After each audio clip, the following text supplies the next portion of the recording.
안녕하십니까, 정인태입니다. 슬금슬금 다시 오르는 대출금리, 그런데 내려갔다고 또 낚시질. 이 참 국민들이 안타까움을 금할 수가 없습니다. 그래서 이 대출금리가 언론에서 내려갔다고 계속 기사들이 나오는데 실질적으로 문자가 오는 거죠. 대출금리가 올라갔다. 그리고 내려갔는지 알고 은행에 갔더니 사실상 내려가지 않고 슬금슬금 오르고 있다. 정말 가슴 아픈 일이 아닐 수가 없습니다. 네, 이 급격한 금리 인상, 그리고 이 이자 잔치를 여는 이 은행들, 그리고 이 대한민국 정부가 계속해서 이 잘못된 급격한 금리 인상, 이러한 패착을 계속 전개하고 있는데 이 가슴 아픈 현실이 아닐 수가 없어요. 지금 가계와 기업들은 붕괴되고 있습니다. 일본이 마이너스 금리를 유지하고 지금 일본은 30년 만에 호황을 이루고 있다, 이런 얘기를 하고 있습니다. 제가 작년부터 계속 말씀을 드렸습니다. 빨리 대한민국은 금리를 내려야 된다. 그리고 더 이상 은행들 이자 잔치하는 거, 현금 부자들 이자 잔치하는 거 멈춰야 된다.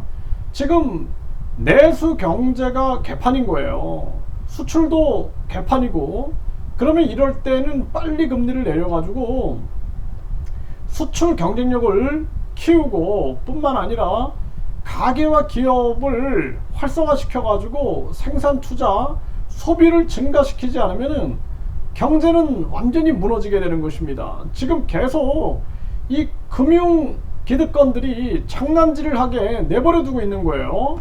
심각한 문제가 아닐 수가 없다, 저는 그렇게 보고 있습니다.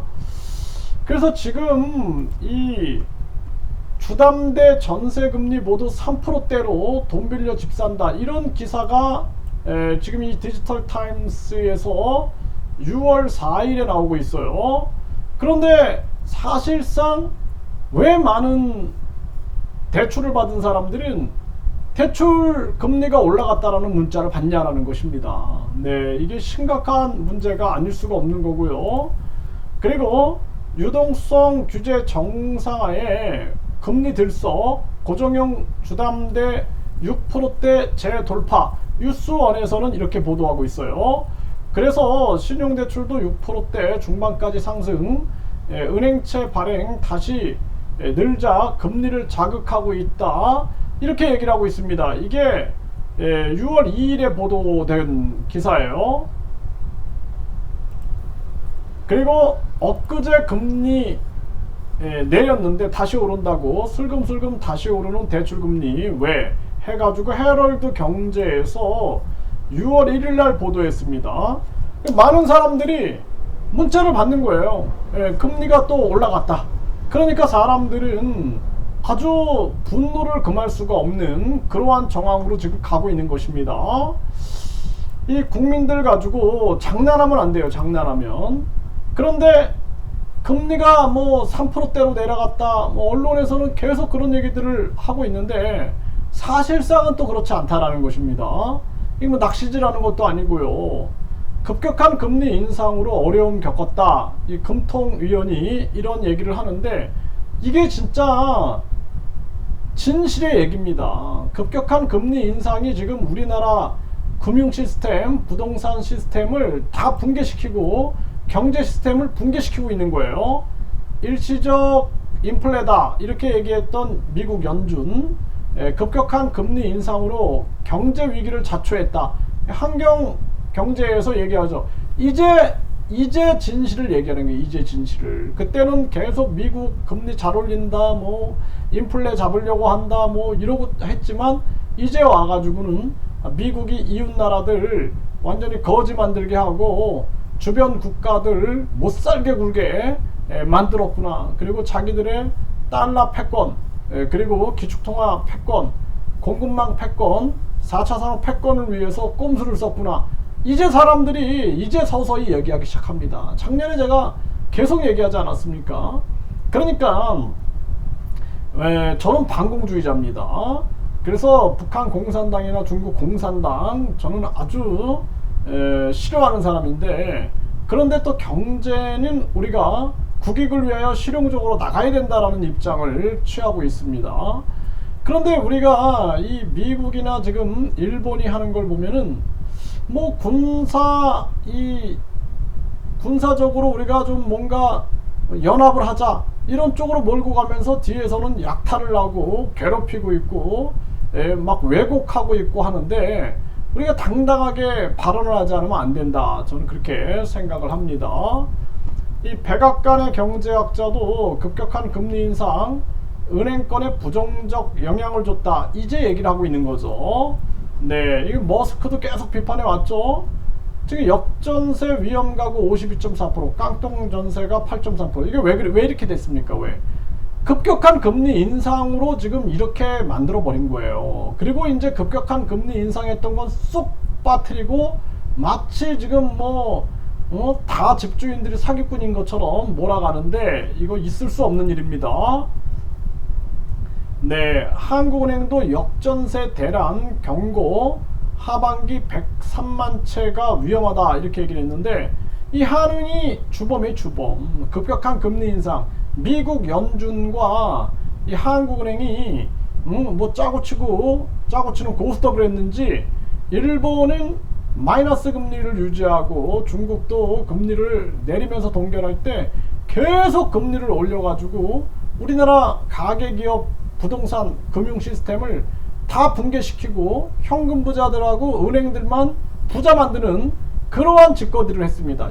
저는 이게 이제 4차 산업에 돈들이 이동하지 않았는가. 그리고 부익부 빈익빈을 아주 극단적으로 만들어 가지고 뭔가 꾸미는 게 아닌가라는 생각을 안 할 수가 없습니다. 네, 이 참 가슴 아픈 현실이고요. 외국인 소유 국내 주택 중국인이 과반, 강남구로 용산 위주로. 결국에는 외국인들이 국내 주택을 사고 우리 국민들은 경매로 팔아버리는 이런 상황들이 만들어지고 있는 거예요 지금. 네, 외국인 소유주택 73% 수도권에 절반 이상은 중국인이 소유하고 있다 이렇게 나오죠. 외국인 부동산 주택은 중국인, 토지는 미국인들이 사들이고 있다. 네, 부동산 이미 강제 경매가 증가되고 있다. 네, 낙찰률은 하락되고 있다. 지금 우리나라는 돈줄이 막히니까 이런 일이 벌어지죠. 이제 외국인들이 돈 들고 들어옵니다. 이 심각한 문제가 아닐 수가 없어요. 이 급격한 이 저출산 고령화, 사람이 살 수 없는 세상을 만들어 놓고 그래 놓고 이제는 외국인들이 다 들어와 가지고 외국인들이 토지, 금융, 주택, 그리고 외국인 투표권으로 정치 다 장악하면은 한국인들은 완전 노비로 사는 겁니다. 네, 이게 제가 가장 걱정하는 그러한 부분이에요. 서울 빌라 경매 100채 중에 8채가 주인을 찾았다. 경매는 계속 늘어나고 있고 이게 낙찰은 잘 안 되고 있는 이러한 모습인 거죠. 가슴 아픕니다. 자기 집을 경매로 내놓는 사람의 심정을 아는가 도대체. 네, 수도권 경매 시장이 훈풍이다. 네, 강남 아파트는 1회 유찰의 새 주인 이런 얘기가 나오고 있는데 이런 경매가 훈풍이다 이런 얘기 할 게 아니다라는 거예요. 이 경매로 집이 넘어간 사람들의 심정을 아는가. 이게 다 급격한 금리 인상으로 인해서 부동산 시스템과 금융 시스템을 다 붕괴시켜 놓은 것입니다. 앞으로 대한민국은요 정말 심각합니다. 저는 제가 이미 19년 전부터 외국인들에게 한국어를 가르쳤어요. 왜냐하면은 저출산 고령화로 인해서 한국에 외국인들이 굉장히 많아질 거다. 그런데 그들을 사회 통합하지 못하면은 우리나라에서 내란도 일어나고 심지어는 외국인 정치 세력이 등장해 가지고 우크라이나 이 러시아 지금 상황처럼 독립 국가들이 나올 수가 있다. 저는 그런 우려들을 많이 했습니다. 근데 이게 너무 빨리 현실로 이루어지고 있는 그러한 상황이에요.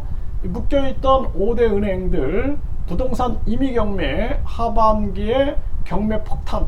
이제 은행들이 이 경매 폭탄의 또 상황으로 몰아가고 있는 게 아니냐 이런 생각을 안 할 수가 없습니다.